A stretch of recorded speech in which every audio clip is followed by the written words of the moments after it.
All right, so hi Jenna. So my first question to you before we start the interview is what do you know about our Adjusting Stress project? I don't know much.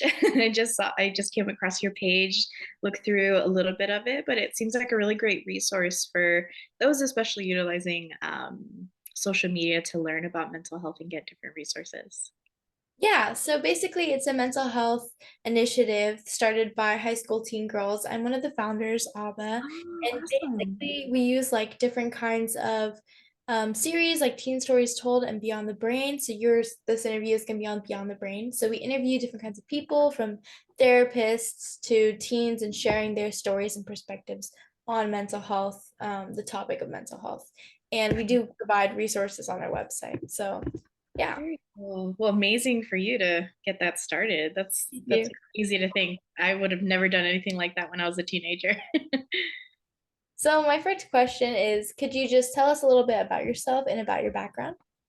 Yeah, so I'm Jeana Abadejos. I'm a licensed marriage and family therapist in California. So that just means that the lens that I practice from is a systems perspective where I believe our environment affects us and we are affected by our environment. I'm a second generation Filipino American, and my private practice focuses mostly on second gen AAPI folks who deal with generational trauma, cultural identity, those who are stuck in between two different cultures and trying to find that perfect blend. So speaking of your like Instagram and like what you do, so I basically found you on Instagram, and so your Instagram is at my therapy buddy underscore. So what's the purpose of that Instagram page? Yeah, so on top of having a private practice, I also have a group practice. I started a mental health journal to help my clients stay organized in between sessions. So I found a lot of folks coming in, not really knowing what to talk about, and they weren't really getting what they needed out of sessions. So during the pandemic, I had my creative, that juice needing to flow. So I created that journal. So it has different sections for mental health goals. Just some free writing, some bullet journaling, and then some prompts to help you identify what those goals are and how to achieve them. So you created a journal, and is this something like we you could buy online and stuff like that? Yes, yes, on my website. Yeah, okay. So it's kind of like a bullet journal, but for like therapy and stuff like that. That's cool. Really cool. Yeah, thank you. So another thing you mentioned earlier and on your Instagram page is that you're a second generation Filipino American. So how has being an Asian American affected your experience and perspective regarding mental health? Yeah, so like so many of us that are second generation, our parents don't believe in mental health. They don't always take it seriously. They have their own ways of coping. So I saw that growing up. A big reason why I went into this field was because I had my own mental health struggles and I didn't have the support and the resources that I needed.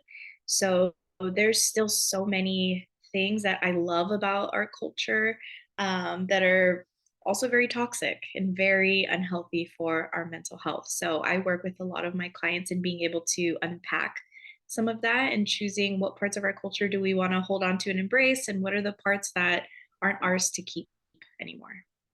And speaking of like coping and how, as an Asian American myself, I know like our, parents cope differently than how we do. How do you think your coping mechanisms have changed over time as you've crossed those teenage years? Yeah, so in my teenage years, there was a lot of unhealthy ways of coping just because I didn't know what was out there. I didn't know what therapy was. I didn't know what journaling was. So as a teen, there was a lot of, again, unhealthy ways or pushing things down because that's what I saw my parents doing. They would keep their head down, they would work, they would distract and avoid and pretend there's nothing wrong.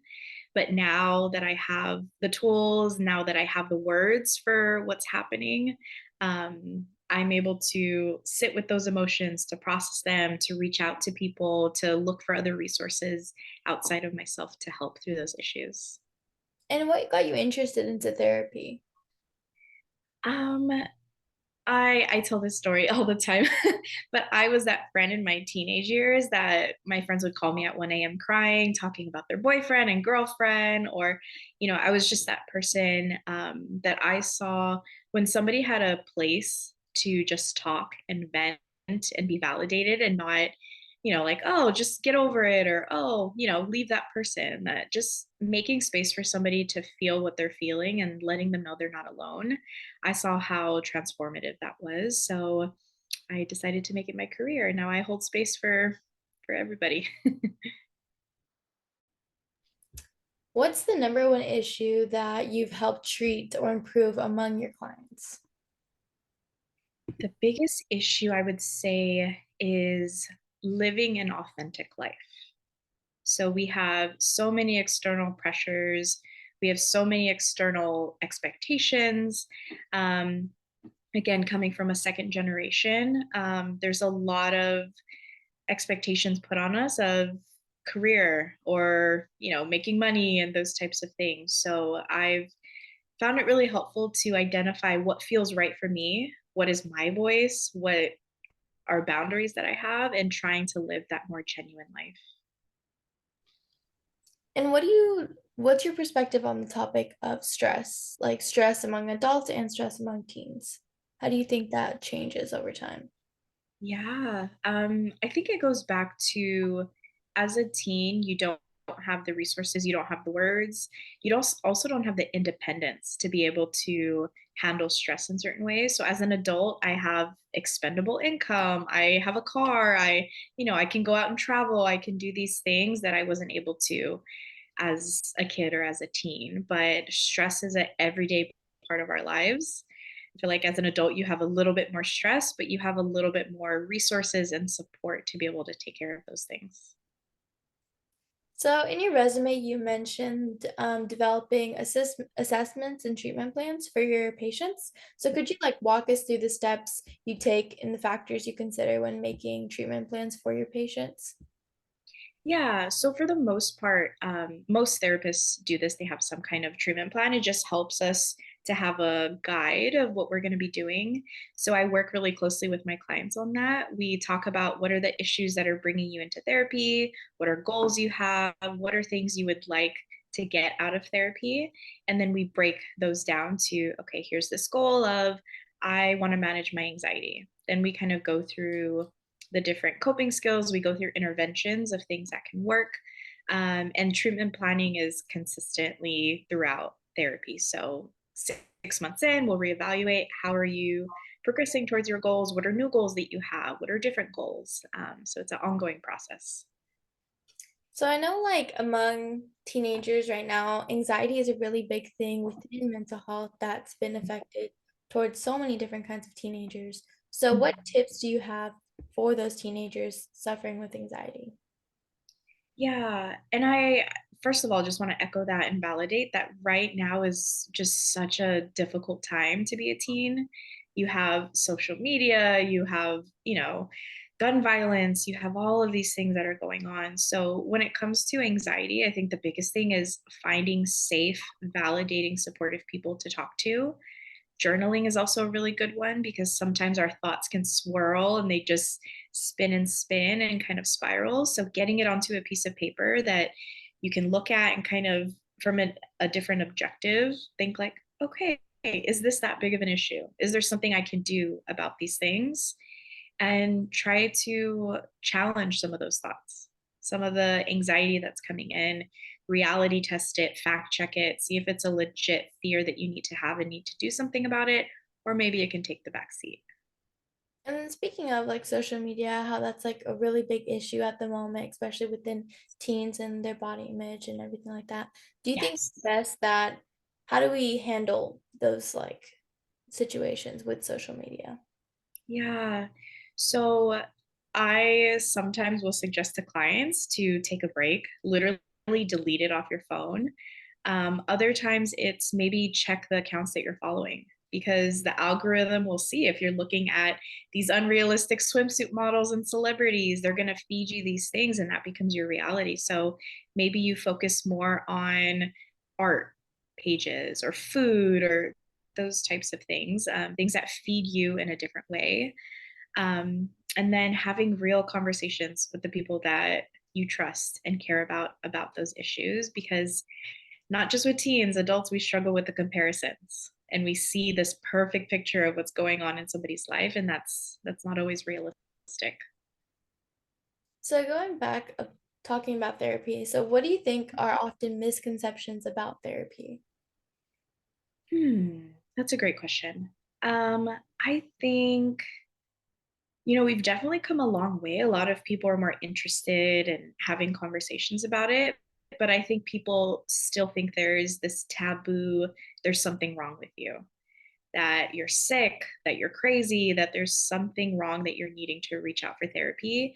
But I have everyday people coming in for everyday things like a breakup or work stress or bigger things like trauma and PTSD. So I think the biggest misconception in that is that it's for everybody. It's not just if you're crazy or struggling. And then adding on to that, what do you think are some misconceptions on the topic of mental health? Um, the first thing that comes up for me is that it's an ongoing thing throughout your life. So your mental health is going to change, it's going to fluctuate, and it's a consistent thing that you have to practice. So it's not just I go to therapy for a couple months and then I'm cured, but there'll be new challenges and new stressors and new things. So just like your physical health, where you have to continue going to the gym and working out and taking care of yourself, you have to do the same with your mental health. All right, so I have one last question for you today. So, what advice would you give to someone out there that's struggling with their mental health, or like some kind of message that you can relay on to our adjusting stress audience? Yeah. Whew, that just made me emotional. So I want to make space for that. But I would just say that you are not alone. Everybody is having a difficult time. Everybody is struggling in some kind of way. And it may seem like we all have our, can I curse on here? Our stuff together. But we're all struggling. So there's no shame in reaching out for help. And if you are looking for a therapist, it's okay to try a bunch of different ones until you find the right fit. The first one you find may not click and it may not feel like a good match, but keep looking until you find your perfect match. That there's help out there. You don't have to do this by yourself. All right, thank you so much for giving us the opportunity to interview you today.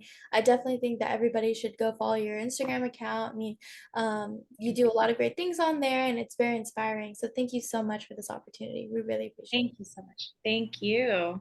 My last request to you is if you could send us some pictures and stuff to go along with your post.